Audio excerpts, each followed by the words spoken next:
একজন প্রশ্ন করছেন, হয় Chhatra Shibir is called brain catching organization. This is absolutely a propaganda. এই প্রোপাগান্ডাটা কেন চালায়, কেন অন্য কিছু করে না? এবং বিএমপি আসার পরে দেখবেন বিএমপি এখন এটা একটা ওই রক কাটাটা বাদ দিয়া তারা এটা দেখছে যে এটা চলে না, তখন বলছে গুপ্ত। গুপ্ত টুপ্ত বলে এখন দেখে বিভিন্ন ইউনিভার্সিটিতে ইসলামী ছাত্র শিবির জিতে গেছে, তখন আবার এটাও বন্ধ করে দিচ্ছে যে না, কাজ তো হয় না। প্রোপাগান্ডা এখন আর চলবে না।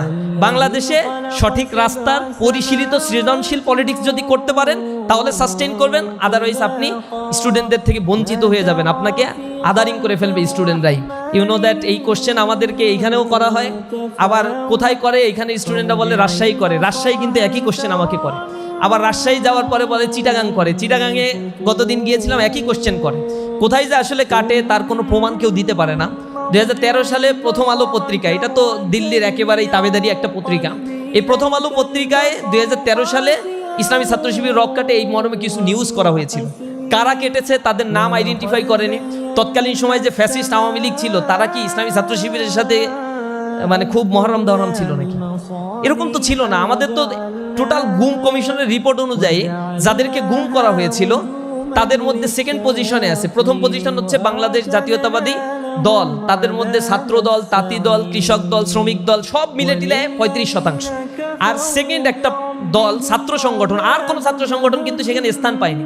সেকেন্ড স্থান পেয়েছে ইসলামী ছাত্র শিবির, যাদের গুমের পরিমাণ 31%। একক ছাত্র সংগঠন হিসেবে সেকেন্ড পজিশনে রয়েছে ইসলামী ছাত্র শিবির।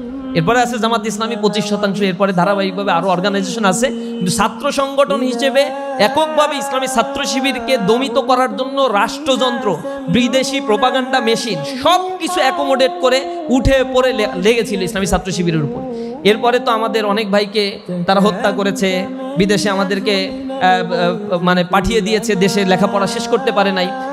এখন আমাদের সাথে কি এত খাই খাতির ছিল যে একটা রক কাটার অভিযোগে একজনকেও গ্রেপ্তার করতে পারলো না, একজনকেও ফাঁসি দিল না, একজনকেও ধরে একটা এলিগেশনে তাদেরকে যাবজ্জীবন সাজা দিল না? এত খাই খাতির তো তাদের সাথে আমাদের ছিল না। বরং ছাত্র শিবিরকে তারা তো একটু ভয় পেত।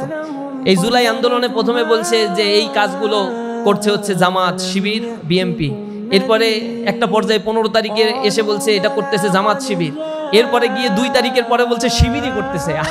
এত কনফিডেন্ট জমে গেছে, এটা শিবির ছাড়া আর কেউ করতে পারে না। এবং শেখ হাসিনা কনফিডেন্টলি এই কথাগুলো বলছে, কারণ ডিজিএফআই রিপোর্ট ছিল তার কাছে। তো আমাদের উপরে একেবারেই অনেক নির্যাতন জুলুম চালিয়েছে, কিন্তু এই প্রমাণটা তারা করতে পারে না। এই প্রোপাগান্ডাটা কেন চালায়, কেন অন্য কিছু করে না? এবং বিএমপি আসার পরে দেখবেন বিএমপি এখন এটা একটা ওই রক কাটাটা বাদ দিয়া তারা এটা দেখছে যে এটা চলে না, তখন বলছে গুপ্ত। গুপ্ত টুপ্ত বলে এখন দেখে বিভিন্ন ইউনিভার্সিটিতে ইসলামী ছাত্র শিবির জিতে গেছে, তখন আবার এটাও বন্ধ করে দিচ্ছে যে না, কাজ তো হয় না। প্রোপাগান্ডা এখন আর চলবে না। বাংলাদেশে সঠিক রাস্তার পরিশীলিত সৃজনশীল পলিটিক্স যদি করতে পারেন তাহলে সাস্টেইন করবেন, আদারওয়াইজ আপনি স্টুডেন্টদের থেকে বঞ্চিত হয়ে যাবেন, আপনাকে আদারিং করে ফেলবে স্টুডেন্টরাই। আমাদেরকে এগুলো করতে হয় না।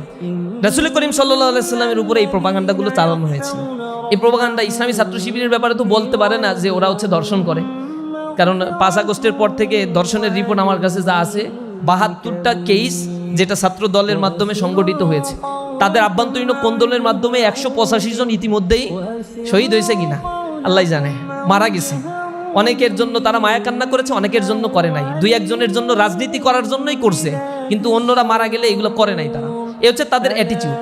এখন শয়তানও তো বিশ্বাস করবে না যে ছাত্র শিবির দর্শন করে, ছিনতাই করে, চাঁদাবাজি করে। এখন এইগুলো বলে যেহেতু টিকতে পারবে না, এ কারণে এমন একটা অস্পৃশ্য জিনিস নিয়ে আসছে যে রক কাটে। এবার কোথায় কাটে এগুলো খুঁজে খুঁজে বের করো, এবার যা পারো করো। তো রাসূলের প্রতিও এরকম ব্লেম দেওয়া হয়েছিল এবং রাসূলকে বলা হয়েছে ও গণক, জাদুকর, কবিয়াল। এখন রাসূল তো হতবিহ্বল হয়ে পড়তো, কান্নাকাটি করতো। আল্লাহ রাব্বুল আলামিন বলতেন তোমার জবাব দেওয়ার দরকার নেই, আমি জবাব দিচ্ছি। এবং এটা কোরআন শরীফে 1500 বছর ধরে রেকর্ডেড হয়ে আছে। আল্লাহ রাসূলকে বলছেন ওমা আল্লামনাহু শি'রা ওমা ইয়ামবাগি লা, কবিতা বানায় বানায় বলা আল্লাহ রাসূলের কাজ না, কবির কাজ তোমরা তোমাদের মতো করে করতে পারো, রাসূলকে এই জন্য আমি পাঠাইনি। এরপরে ওমা সাহিবুকুম বিমাজনুন, আল্লাহ রাব্বুল আলামিন বলছেন তোমাদের সাথী মাজনুন না, সে পাগল না। তোমরা যে গণক বলো, জাদুকর বলো, পাগল বলো, কে পাগল অতি শীঘ্রই তোমরা জানতে পারবে। এরকম কোরআন শরীফের মধ্যে আল্লাহ রাব্বুল আলামিন কাউন্টার অ্যাটাক দিচ্ছেন কাফেরদেরকে, আর আল্লাহ রাসূল চুপচাপ থাকতেন। তা আমরা প্রোপাগান্ডার জবাব প্রোপাগান্ডা দিয়ে না দিয়ে আমরা মনে করি আমাদের কাজগুলো করার মধ্য দিয়ে আমরা মানুষদের কাছে যাই, মানুষেরা স্টুডেন্টরা আমাদেরকে অ্যাকসেপ্ট করবে অথবা রিজেক্ট করবে, দে ক্যান ডিসাইড। এখন সবার কাছে সোশ্যাল মিডিয়া রয়েছে, সবাই ওয়েল নন, সবাই সব কিছু জানে। এরপরে একজন কোশ্চেন করছেন, is there any plan of BICS to participate national election of Bangladesh? Islami Chhatra শিবির তো স্টুডেন্ট অর্গানাইজেশন, আমাদের অর্গানাইজেশনের স্ট্রাকচার এবং কাজের লক্ষ্য উদ্দেশ্য যা, এর বাইরে ইসলামী ছাত্র শিবির কখনোই কোনো কিছু করে না। আমাদের অর্গানাইজেশনের মূল লক্ষ্যটা হচ্ছে স্টুডেন্টদেরকে নিয়ে, স্টুডেন্টদের মাধ্যমে পরিচালিত। পলিটিক্যাল অ্যাফিলিয়েশন আছে কনসাসনেসমূলক, অর্থাৎ স্টুডেন্টদেরকে পলিটিক্যালি কনসাস করে তুলি। আমাদের হাজার হাজার কাজের মধ্যে পলিটিক্যাল এঙ্গেজমেন্ট, মিছিল, মিটিং, এগুলো খুবই ক্ষুদ্র কিছু কাজ। গতকাল আমরা নৈরাজ্য সৃষ্টি করেছে আওয়ামী লীগ, তার এগেনস্টে একটা মিছিল করেছিলাম। মিছিলটা করার পরেও আমার এই মিছিল করার পরে 4টা প্রোগ্রাম করতে হয়েছে। এরপরে সন্ধ্যার সময় গিয়ে বিকাল থেকে সারাদিন আবার চলছে রোবোটিক ফেস্ট, কেন্দ্রীয় সভাপতি সেইখানে। মানে আমাদের মিছিল করি একটা, সারা দেশে এরপরে কিন্তু শত শত প্রোগ্রাম চলছে। আমাদের যদি প্রোগ্রামের পার্সেন্টেজ হিসাব করেন তাহলে 100%-এর মধ্যে 10% হয়তো পলিটিক্যাল এঙ্গেজমেন্ট আমাদের আছে। 90% আমরা কাজ করি আমাদের সেলফ ইমপ্রুভমেন্টের জন্য, আমাদের একাডেমিক ইমপ্রুভমেন্টের জন্য। সুতরাং পলিটিক্যাল অ্যাফিলিয়েশনটা আমাদের নাই, কিন্তু পলিটিক্যাল কনসাসনেস এবং যে কোনো ধরনের ক্রাইসিসে আমরা রাস্তায় দাঁড়িয়ে প্রতিবাদ করি আমাদের স্টুডেন্টদের নিয়ে। সেই ক্ষেত্রে ইলেকশন কেউ করতে চাইলে ইসলামী ছাত্র শিবির থেকে বিদায় নেওয়ার পরে সে ইলেকশন করবে। এবং হোপফুলি বাংলাদেশে এবার সাবেক ছাত্র শিবিরের যারা দায়িত্বশীল ছিল, কেন্দ্রীয় পর্যায়ের লিডার ছিল, তার মধ্যে 280 জন এবার ইসলামী ছাত্র শিবির সাবেক যারা ইমিডিয়েট বিদায় নিয়েছে বা নিকট অতীতে বিদায় নিয়েছে, তাদের মধ্যে এবার ইলেকশন করবে, সেই সুযোগটা আছে এবং ভাইয়েরা এটা করছেন। একজন কোশ্চেন করছেন, আপনারা কি সর্বজনীন সংস্থা মুসলিমদের জন্য, ধরুন আপনারা যে কোরআন শিক্ষা সেশন করেন কর্মীদের জন্য, সেটা একজন সমর্থক কি করতে পারবে না? কর্মী হওয়া জরুরি কেন? নিজ আগ্রহ থেকে যারা শিখতে চায় তারা কর্মী না হয়েও কি ইসলাম চর্চা করতে পারে না আপনাদের সাথে? এই সুযোগটা তাহলে করলে সুবিধা হতো। অনেকটা ট্যাগিংয়ের ভয়ে সংগঠনে যুক্ত হয় না, তবে ইসলামকে জানতে শিখতে চাই তাদের জন্য সুযোগ তৈরি করা গেলে ভালো হতো। আমাদের প্রোগ্রামগুলো এগুলো ওয়ার্কারদের জন্য লিমিটেড কিছু প্রোগ্রাম আছে, অ্যাসোসিয়েটদের জন্য নির্ধারিত প্রোগ্রাম আছে। এর বাইরে সকল প্রোগ্রামগুলো উন্মুক্ত সভ্যদারি প্রোগ্রাম, যেটা আমরা নৈশ ইবাদত করি, কিয়ামুল লাইল করি, এগুলো সবাই পার্টিসিপেট করতে পারে। দারসুল কোরআন করি, সবাই পার্টিসিপেট করতে পারে। এবং আমাদের আরও যে সমর্থকদের নিয়ে সাধারণ সভা, স্টাডি সার্কেল, আরও অনেক অনেক প্রোগ্রাম রয়েছে, এগুলোতে সকলেই আসলে পার্টিসিপেট করতে পারে। তো আপনিও পার্টিসিপেট করবেন, এতে কর্মী হওয়া জরুরিয়াত না। আমরা সকলের জন্য এই জাতীয় তারবিয়াত প্রোগ্রামগুলো উন্মুক্ত রাখি। বাংলাদেশ ইসলামী ছাত্র শিবির মেডিকেল জোন শাখার উদ্যোগে আয়োজিত আজকের ফ্রেশার্স রিসেপশন প্রোগ্রামের সম্মানিত অতিথিবৃন্দ, উপস্থিত জাতির জাগ্রত বিবেক সাংবাদিক বন্ধুগণ, আজকের প্রোগ্রামের যারা মধ্যমণি, প্রথম বর্ষের মেডিকেলে চান্সপ্রাপ্ত যারা ক্লাস ইতিমধ্যেই শুরু হয়ে গিয়েছে, সে সকল শিক্ষার্থী বন্ধুরা, আসসালামু আলাইকুম ওয়া রাহমাতুল্লাহি ওয়া বারাকাতুহু। সকাল 9টা থেকে আপনারা কথা শুনছেন এবং কথা আসলে আপনারা তো মেডিকেলের স্টুডেন্ট, জানতে পারেন বেশি সময় ধরে আসলে শুনলে এটা মাথার ভিতরে আর হিট করে না। একটা পর্যায়ে গিয়ে যত সুন্দর মিষ্টি কথাই বলা হোক না কেন, এটা বিরক্তির কারণ হয়। আমাদের প্রোগ্রামগুলোতে আমরা এই রিসেপশন প্রোগ্রামগুলো যত সম্ভব শর্ট করার জন্য বলি, তারপরেও অনেক সময় অনেক ইভেন্টের কারণে হয়তো একটু দীর্ঘসূত্রিতা হয়। যেহেতু আজকে জুমার নামাজ, পবিত্র দিন, এ কারণে আমি সংক্ষিপ্ত করব। আপনাদের পক্ষ থেকে প্রায় 5 শতাধিক কোশ্চেন আসছে, এর মধ্যে থেকে আমার কাছে অনেকগুলো কোশ্চেন দেওয়া হয়েছে, এর মধ্যে থেকে আবার বাছাই করে হয়তো অল্প কিছু কোশ্চেনের আনসার দিতে পারবো। এর বেশি দেওয়াটা আপনাদের জন্য এহসান হবে না, আমার জন্য টাইম কনস্ট্যান্ট হওয়ার কারণে ফিজিবল হবে না। তো আমি কোশ্চেনের উত্তর দিয়েই আপনাদের উদ্দেশ্যে কিছু কথা, যদি এর মধ্যে চলে আসে তাহলে আর কথা থাকবে না, আর যদি না আসে তাহলে কিছু কথা বলার জন্য চেষ্টা করব। একজন প্রশ্ন করছেন, how will Chhatra Shibir help me in practising Islam and continuing my studies at the same time? ইসলামী ছাত্র শিবিরের যারা সমর্থক হয় অথবা কর্মী হয়, আমাদের একটা রুটিন মেনটেন করতে হয় এবং এই রুটিন মেনটেন করার মধ্য দিয়ে একজন মানুষকে আমরা প্রতিনিয়ত সার্ভেইলেন্সের আওতায় নিয়ে আসি। যেমন আপনি সমর্থক হওয়ার পরে আপনাকে একটা রিপোর্ট ফর্ম আমরা ধরিয়ে দেই, সেখানে 8-10টা কলাম রয়েছে, এগুলো নিয়মিত পূরণ করতে হয়। তবে সমর্থকদের এত জেরার মুখোমুখি হতে হয় না। যারা আমাদের ওয়ার্কার হয়, কর্মী হয়, তাদেরকে একটু টাইট দেওয়া শুরু হয়। নামাজ কেউ কাজা করলে, কোরআন ঠিক মতো না পড়লে, সহি কোরআন না তেলাওয়াত করতে পারলে, এই বিষয়গুলো নিয়ে তাকে মাসিক একটা বৈঠকে জবাব নেওয়া হয় এবং তাকে সংশোধনের জন্য পরামর্শ দেওয়া হয়, সহযোগিতা করা হয়। কিন্তু যারা ইসলামী ছাত্র শিবিরের অ্যাসোসিয়েট হয়, সাথী শপথ গ্রহণ করে, সে এই কথার উপরেই এই শপথগুলো গ্রহণ করে যে জীবনে নির্ধারিত ফরজ এবং ওয়াজিব সমূহ সে বাদ দিতে পারবে না। এটা তো তার জন্য নির্ধারিত। এবং কোনো ব্যক্তি এক ওয়াক্ত নামাজ যদি ছেড়ে দেয়, সে কাফের হয়ে যায়। মান তারাকাস সালাতা মুতাআম্মিদান ফাকাদ কাফারা। তো আমাদের এই সাবকন্টিনেন্টের আলেমরা বলে যে নামাজ ছেড়ে দিবে তাকে একেবারে কাফের বলা যাবে না, তবে তুমি বলতে পারো কাফেরের মতো হয়ে যায়, মানে কাফের বলার এখতিয়ার তো তোমার নাই। কিন্তু সৌদি আরবের আলেমরা আবার এটা সরাসরি বলে, তুই নামাজ ছেড়ে দিছিস, তুই কাফের, তাকফির করে ফেলে। তা আমরা হয়তো ওই পর্যায়ে না গিয়ে আমরা বলতে পারি যে কুফরি থেকে বাঁচার উপায় হচ্ছে এক ওয়াক্ত নামাজও কাজা করা যাবে না। কারণ নামাজ হচ্ছে একজন অমুসলিম যখন মুসলমান হয়, তার প্রবেশের পরে সর্বপ্রথম যেটা ফরজ হয়ে যায় সেটা হচ্ছে নামাজ। এবং আউয়ালু মা ইউহাসাবু বিহিল আবদ ইয়াউমাল কিয়ামা সলাহ। এটা বলা হয়েছে, রাসূল বলেছেন যে প্রথম মানুষ মৃত্যুর পরে তাকে আল্লাহ রাব্বুল আলামিনের সামনে জেরা করা হবে। এই জেরার প্রথম পয়েন্টটা থাকবে হচ্ছে তুমি নামাজ পড়েছিলা কিনা, এবং এইটার জাস্টিফিকেশন তার কাছ থেকে নেওয়া হবে। সুতরাং এই যে নামাজটা as a human being, as a Muslims, আমাদের এই রেসপন্সিবিলিটি তো অনেক বেশি। আমরা 5টা ওয়াক্ত নামাজ 5 টাইমের জন্য ফরজ করা হয়েছে কেন? এর অনেক বিষয় হাকিকত আছে। আপনারা সিজদার বিজ্ঞান নামে একটা বই রয়েছে, আপনারা জিয়াউল হকের একটা বই, ডক্টর জিয়াউল হকের একটা বই যদি পড়েন তাহলে বুঝতে পারবেন যে সায়েন্টিফিক ব্যাখ্যা রয়েছে নামাজের মধ্যে। স্বাস্থ্যের উন্নয়নের জন্য এটা খুবই জরুরি, এবং সকাল থেকে রাত পর্যন্ত একটা রুটিন মাফিক জীবন পরিচালনার জন্য এই নামাজটা একটা ভালো একটা আউটলাইন দাঁড় করায় বা আউটলুক দেয় আমাদেরকে। এক্ষেত্রে নামাজের অনবদ্য একটা সংস্কৃতি ইসলামে চালু করা। এবং নামাজের ব্যাপারে বলা হয়েছে কিতাবা মাউকুতা, এটা হচ্ছে একেবারে নির্ধারিত একটা ফরজ, এই সময়েই নামাজ পড়তে হবে। আপনি যদি ফজরের নামাজ সূর্য ওঠার পরে পড়েন, অথবা মনে করেন যে আজকে 5 ওয়াক্ত নামাজ সময় আছে, এখন রাতে ঈশার পরে টানা 5 ওয়াক্ত পড়লাম, আগামী 5 দিনেরটাও একসাথে জমা করে পড়ে ফেললাম, এখানে এই কাজ হবে না। যতক্ষণ পড়তে পারেন পড়েন, সব নফল হবে। কিন্তু ফরজ নামাজের শর্ত হচ্ছে নির্ধারিত সময়ে ফরজ নামাজ পড়তে হবে। এটা হচ্ছে পাংচুয়ালিটি শিখায় নামাজ আমাদের। আবার পুরুষের জন্য নামাজ হচ্ছে জামাতবদ্ধ হয়ে থাকতে হবে এক ইমামের পেছনে, এটা ডিসিপ্লিন শেখায়। এরপরে আমাদের ধনী গরিবের মধ্যে ভেদাভেদ এটা দূর করে দেয় হচ্ছে নামাজ। সামগ্রিকভাবে এই প্র্যাকটিসটা ইসলামে ফরজ করা হয়েছে। এবং নামাজ যে পড়ে সে আল্লাহ রাব্বুল আলামিনের সাথে কথা বলে। মূলত এটা বলা হয়েছে আসসালাতু মিরাজুল মুমিনিন, মুমিনদের জন্য একটা মেরাজ স্বরূপ। আল্লাহর সাথে মেরাজ মানে হচ্ছে ডাইরেক্ট কনভারসেশন করা হয়। তো কিভাবে কনভারসেশন করা হয় বিভিন্ন তাফসিরের মধ্যে আসছে। যখন আপনি দাঁড়িয়ে সূরা ফাতিহা পড়তে থাকেন, তখন আপনি যখন বলেন আলহামদু, সূরা ফাতিহার শুরুর শব্দটা, তখন আল্লাহ রাব্বুল আলামিন জিজ্ঞাসা করে লিমানিল হামদু ইয়া আবদি, তুমি কার প্রশংসা করছো এ বান্দা? তখন বান্দা বলে যে লিল্লাহ, আলহামদুলিল্লাহ, আমি প্রশংসা করছি আল্লাহর। আল্লাহ আবার বলে তুমি যার প্রশংসা করছো সে আল্লাহর কোনো পরিচয় আছে? হ্যাঁ। তখন বান্দা বলে হ্যাঁ আমি জানি তার পরিচয়, তিনি হচ্ছেন রব্বুল আলামিন, সমগ্র বিশ্বজাহানের প্রতিপালক। তখন আল্লাহ রব্বুল আলামিন আবার জিজ্ঞাসা করে তোমার যে প্রতিপালক হিসেবে যাকে তুমি মানছো তার কোনো কোয়ালিটি আছে, গুণাবলী আছে, সে কিছু করার ক্ষমতা রাখে? তখন বান্দা বলতে থাকে আর রহমান আর রহিম, তিনি হচ্ছেন দয়ালু দয়াময়।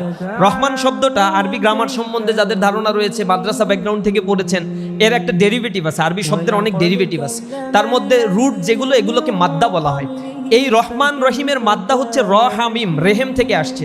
কোরআনে আল্লাহ রাব্বুল আলামিন এই রেহেমের কথা বলেছেন আল্লাযী তাসাআলুনা বিহি ওয়াল আরহাম, ওই হচ্ছে তোমরা যেই রেহেমের উদাহরণ দিয়ে পরস্পরকে পরিচয় দিয়ে থাকো, যে ও আমার ভাই, ও আমার বোন, ও আমার খালা, আমার মামা। এই পরিচয় আমি কেন দেই? কারণ আমার মায়ের ওরসে গর্ভে আমি জন্মগ্রহণ করেছি, আর এই রক্ত সম্পর্কের কারণে আমি সম্পত্তির মালিকানা পাই, আমি আত্মীয়তার মালিকানা পাই, সামাজিক একটা বন্ডিংস, সোশ্যালিজমের মধ্যে, সোশ্যাল একটা বন্ডিংস, সোশ্যাল স্ট্রাকচারের মধ্যে আমি ঢুকে পড়তে পারি। যে এই যে পরিচয়টা আমি দেই, আল্লাহ বলছেন যে ওই জায়গায় সেটাকে যেখানে মানুষকে সংরক্ষণ করে রাখা হয়, একেবারে শুক্র রক্তবিন্দু, এরপরে সেটাকে মাংসপিণ্ড, এরপরে সেটা হাড়ে পরিণত, হাড় থেকে সেটা মানুষের আকৃতিতে গঠন করা, এই সব প্রক্রিয়াটা ঘটে হচ্ছে মানুষের, সেটাকে রেহেম বলে আখ্যায়িত করা হয়, সংরক্ষিত একটা জায়গা। এই জায়গার কথা আল্লাহ রাব্বুল আলামিন উল্লেখ করেছেন এবং সেটাকে রেহেম বলা হয়, রহামিম, রেহেম। এই রেহেম হচ্ছে মূল ধাতু, তা থেকে আসছে রহমান আর রহিম। এখন পেটের মধ্যে যখন সন্তান থাকে মায়ের, তার খাদ্য কি থাকে? সন্তানের খাদ্য হচ্ছে নাভির মাধ্যমে রক্ত প্রবাহিত হয়, তার খাদ্য সার্কুলেটেড হয়, এইভাবেই খাদ্য হয়ে তারপরে সন্তানের চোখ হয়, মাথা তৈরি হয়, এরপরে হচ্ছে তার আরও সব বডির স্ট্রাকচারগুলো তৈরি হচ্ছে।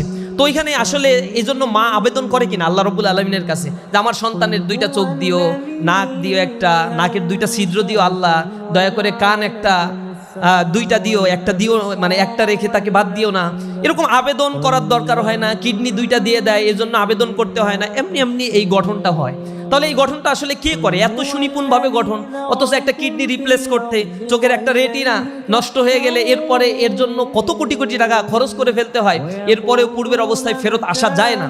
আল্লাহ রাব্বুল আলামিন একেবারেই আল্লাযী খলাকাকা ফাসাওয়াকা ফাআদালাক, যিনি মানুষকে সৃষ্টি করেছেন, সুষমামণ্ডিত করেছেন, ফাআদালাক, তার প্রতি আল্লাহ রাব্বুল আলামিন ন্যায় বিচার করেছেন। অর্থাৎ মানুষকে যে আকৃতিতে ফি আইয়ি সূরাতিন মাশা আর রাক্কাবা, তিনি যেভাবে চেয়েছেন সেভাবেই তৈরি করেছেন। এজন্য কারো দরখাস্তের ধার আল্লাহর ধারার প্রয়োজন হয় না। এখন ওই মায়ের গর্ভাশয়ের মধ্যে, গর্ভের মধ্যে যখন সন্তান লালন পালন হয়, এটার জন্য মায়ের কৃতিত্ব আর কতটুকু রয়েছে? সে তো রাতের বেলায় যখন ঘুমায়, আপনারা ঘুমাতে গেলে একটা দোয়া পড়েন না? দোয়াটা কি? আল্লাহুম্মা বিইসমিকা আমুতু ওয়া আহইয়া, আল্লাহ তোমার নামে আমি মৃত্যুবরণ করতে যাচ্ছি, আমাকে তুমি আবার বাঁচিয়ে দিও। আমুতু মরতে যাচ্ছি, আহিয়া মানে বাঁচায় দিও। এইটা বলেই আমরা কিন্তু ঘুমাতে যাই, এটা হচ্ছে খণ্ডকালীন একটা মৃত্যু। এই যে মৃত্যুবরণ করতে যাই, তখন মায়ের গর্ভের মধ্যে যে সন্তান থাকে, মা উপর হয়ে শুয়ে থাকলে তো সন্তান মরে যাওয়ার কথা, ঠাসা লেগে মরে যাওয়ার কথা, কিন্তু এরকম তো কোনো সন্তান মারা যায় না। তাহলে তার রক্ষণাবেক্ষণের জন্য আল্লাহ রাব্বুল আলামিন ফেরেশতা নাজিল করেন, হাদিসের মধ্যে আসছে 70-এর অধিক ফেরেশতা আল্লাহ রাব্বুল আলামিন দিয়ে তাকে রক্ষণাবেক্ষণ করে থাকেন।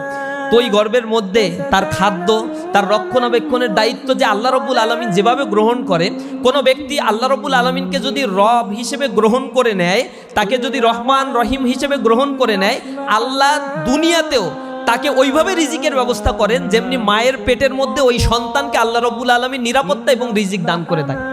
এই জন্য রবের পরিচয় হচ্ছে রহমান আর রহিম। এটা আরবি পড়লে এই শব্দগুলো যখন কোরআনে তেলাওয়াত করবেন নামাজের মধ্যে, তখন দেখবেন খুব প্রশান্তি মনে হয়। এই যে নামাজের মধ্যে আমি যখন এগুলো পড়ছি, আল্লাহ আমাকে কোশ্চেন করছে, আমি কোশ্চেনের আনসার দিচ্ছি, এমন একটা সুনিপুণ একটা বন্ধুত্ব আল্লাহ রাব্বুল আলামিনের সাথে হচ্ছে। এবং নামাজের মাধ্যমে বান্দা আল্লাহর কাছে সিজদায় গিয়ে বাংলায় চান, আরবিতে চান, হিন্দিতে চান, যা ইচ্ছা চান, সমস্যা নাই। নামাজে সিজদার মধ্যেই চাইতে হবে। নামাজ সালাত বলা হয়, এটা দোয়া। নামাজের পরে আবার উচ্চে করে দোয়া পড়ার দরকার নাই, হাত তুলে দোয়া পড়ার দরকার হয় না। রাসূল এটা করতেন না। নামাজের পরে তিনি তাসবিহ তাহলিল পড়তেন, আর যা বলার সিজদার মধ্যে গিয়ে তাসবিহ তাহলিল পড়ার পরে এরপরে যা ইচ্ছা তাই বলতেন। নামাজের ভিতর থেকে আল্লাহ রাব্বুল আলামিন সব আদায় করে নিতেন, আল্লাহর কাছে বান্দার হকগুলো সব আদায় করে নিতেন। এগুলো আমরা আসলে বুঝি না, নামাজের শব্দের অর্থ পার্টিকেলগুলো আমরা জানি না, এগুলো বুঝতে পারি না। তো ইসলামী ছাত্র শিবির কি করে? এই নামাজের প্রতি লায়াবল করে তোলে একজন স্টুডেন্টকে এবং বলে যে তোমার আত্মার প্রশান্তির জন্য এটা প্রয়োজন। আমি বিভিন্ন দেশে গিয়েছি, চায়নায় গিয়ে আমি দেখেছি সেখানে বিলিয়ন বিলিয়ন ডলারের মেডিটেশন সেন্টার আছে। মানুষের অনেক টাকা আছে, চোখ ধাঁধালো ডেভেলপমেন্ট আছে, কিন্তু মানুষ সুইসাইড করে, পৃথিবীতে বাঁচতে চায় না। জার্মানিতে সুইসাইড করার জন্য সুইসাইড স্কোয়াড আছে আলাদা, এখানে গিয়ে তারা ইচ্ছা মতো সুইসাইড করতে পারে, মৃত্যুকে আলিঙ্গন করে নেয়। চোখ ধাঁধানো ইউরোপের জৌলুসতা তাদের ভালো লাগছে না। এর মূল কারণটা হচ্ছে আসলে তাদের আত্মার যে খোরাকটা, খাদ্যটা, এটা থেকে তারা বঞ্চিত হয়ে বস্তুবাদী একটা সংস্কৃতি তাদেরকে জৈবিক চাহিদা পূরণের জন্য কিছু উপাদান দেয়, কিন্তু আত্মার পরিশুদ্ধতা এবং প্রশান্তি তাদেরকে দান করতে পারে না, যার ফলে তারা পৃথিবীতে আর সাস্টেইন করতে থাকে না, চায় না, বেঁচে থাকতে চায় না। এজন্য ইসলামী ছাত্র শিবির এই জিনিসটাকে এমফাসাইজ দেয়। এটা দেওয়ার কারণে ইসলামী ছাত্র শিবিরের কাউকে কোয়ান্টাম মেথডে গিয়া মেডিটেশন নিতে হয় না। জীবনের শেষ মুহূর্ত পর্যন্ত ইবাদত করে সে আত্মার প্রশান্তি খুঁজে নেয় এবং আল্লাহ রাব্বুল আলামিনের ডাকে সাড়া দেওয়ার জন্য সবসময় প্রস্তুতি নেয়। তো স্টুডেন্টদেরকে আমরা এভাবে মোরালি কনস্ট্রাকশন করার চেষ্টা করি, তাদেরকে একেবারে আমাদের রুটিন ওয়াইজ এই কাজগুলো করতে হয়। রুটিনে অভ্যস্ত হয়ে যখন আমরা যাই, তখন আমাদের ভিতরে এমনি এমনি এই জিনিসগুলো পালন করতে খুবই ভালো লাগে। অনেকের মনে হয় এটা একটা রেস্ট্রিক্টেড একটা জীবন, এরকম হয় নাকি কোনোদিন, এইভাবে জীবন চলে? কিন্তু রুশও বলেছেন, man is born free but everywhere has chain. মানুষ তো স্বাধীনভাবে জন্মগ্রহণ করে, চেইন মেনটেন না করলে সে আসলে থাকতে পারবে না। আপনি উশৃঙ্খল জীবনযাপন করেন, জীবনে অনেক কিছু হারাবেন। একটা পর্যায়ে আলসার হবে, এরপর গ্যাস্ট্রিকের রোগ হবে, পেট পচা যত রোগ হয় মানুষের, কিডনি নষ্ট হয়ে যায়, এরপরে আবার ডায়াবেটিক্স হয়ে যায়, তখন আবার রুটিন মানে, তখন বাধ্য হয় রুটিন মানতে। এর আগ পর্যন্ত উশৃঙ্খল জীবন, আর লাইফে এনজয় না করলে আর কি হয়? কিন্তু একটা পর্যায়ে গিয়ে যখন ডায়াবেটিক্স 30-40 বছরে ধরে পড়ে তখন আবার রুটিন মাফিক চলতে থাকে। এই হচ্ছে আমাদের মানে স্বাধীনতা, এটা হচ্ছে আমার নিজস্ব জীবনের স্বাধীনতা ভোগ করার কুফল। সুতরাং জীবনের ডিসিপ্লিন মেনটেন করলে এটাই আপনি রুটিন হিসেবে মেনটেন করতে পারবেন। তো ইসলামী ছাত্র শিবির এই রুটিনের মধ্যে একটা বড় কাজ যেটাকে আমরা আইডেন্টিফাই করি সেটা হচ্ছে এডুকেশনকে, এবং স্টাডি কতক্ষণ একটা স্কুলের ছাত্র করবে, ইন্টারমিডিয়েটের একটা ছাত্র করবে এবং অনার্সের স্টুডেন্ট করবে। এই জিনিসগুলো যখন কম হয় তখন মাসের শুরুতে 1 তারিখে একটা বৈঠক হয় আমাদের। ওই বৈঠকে সবাই মিলে ধরে যে লেখাপড়া করো নাই, রেজাল্ট খারাপ হয়েছে, দায়িত্বশীলরা বলে রেজাল্ট ইমপ্রুভ করতে হবে। এভাবে আমরা একটা কম্বিনেশন করার চেষ্টা করি, মোরালি তাকে তৈরি করি এবং তাকে স্কিলড হয়ে তৈরি হওয়ার জন্য নানা ধরনের ট্রেনিং ইসলামী ছাত্র শিবির দিয়ে থাকে। আর একজন প্রশ্ন করেছেন, why female people can't join this community as like men. এটা তো ইসলামী ছাত্র শিবির শুধুমাত্র স্টুডেন্টদের নিয়ে কাজ করে, শিক্ষার্থীদের নিয়ে কাজ করে। এখানে মেল ফিমেল বোথ পার্টিসিপেট করতে পারে। যেমন আজকের প্রোগ্রামে আপনাদেরকে ইনভাইট করেছি, এই জাতীয় অসংখ্য প্রোগ্রাম আছে। গতকাল আমাদের রোবোটিক ফেস্ট ছিল প্রাইভেট ইউনিভার্সিটি স্টুডেন্টদের নিয়ে, এখানে প্রায় রিজনেবল একটা অ্যামাউন্ট ছিল যারা ফিমেল আমাদের বোনেরা পার্টিসিপেট করেছে। আমাদের লিডারশিপের ক্ষেত্রে আমরা শুধুমাত্র বাংলাদেশের কনটেক্সটে আমাদের ছাত্রদেরকে আমরা নিয়ে লিডারশিপ গ্রো আপ করি, এবং আমরা এটা বিশ্বাস করি বাংলাদেশের কনটেক্সটে ফিমেলদের আলাদা প্ল্যাটফর্ম থাকা উচিত, এবং সেটা আছে। সেই প্ল্যাটফর্মে নিজেরা লিডার হবে, নিজেরা সোসাইটি রিকনস্ট্রাকশনের জন্য কন্ট্রিবিউশন করবে এবং নিজেদের এরিনায় তারা কাজ করতে স্বাচ্ছন্দ্য বোধ করবে বা করবে, এইটাই আমরা বিশ্বাস করি। এবং এরকম প্ল্যাটফর্মে আপনারা যুক্ত হবেন, অনেক প্ল্যাটফর্মগুলো রয়েছে।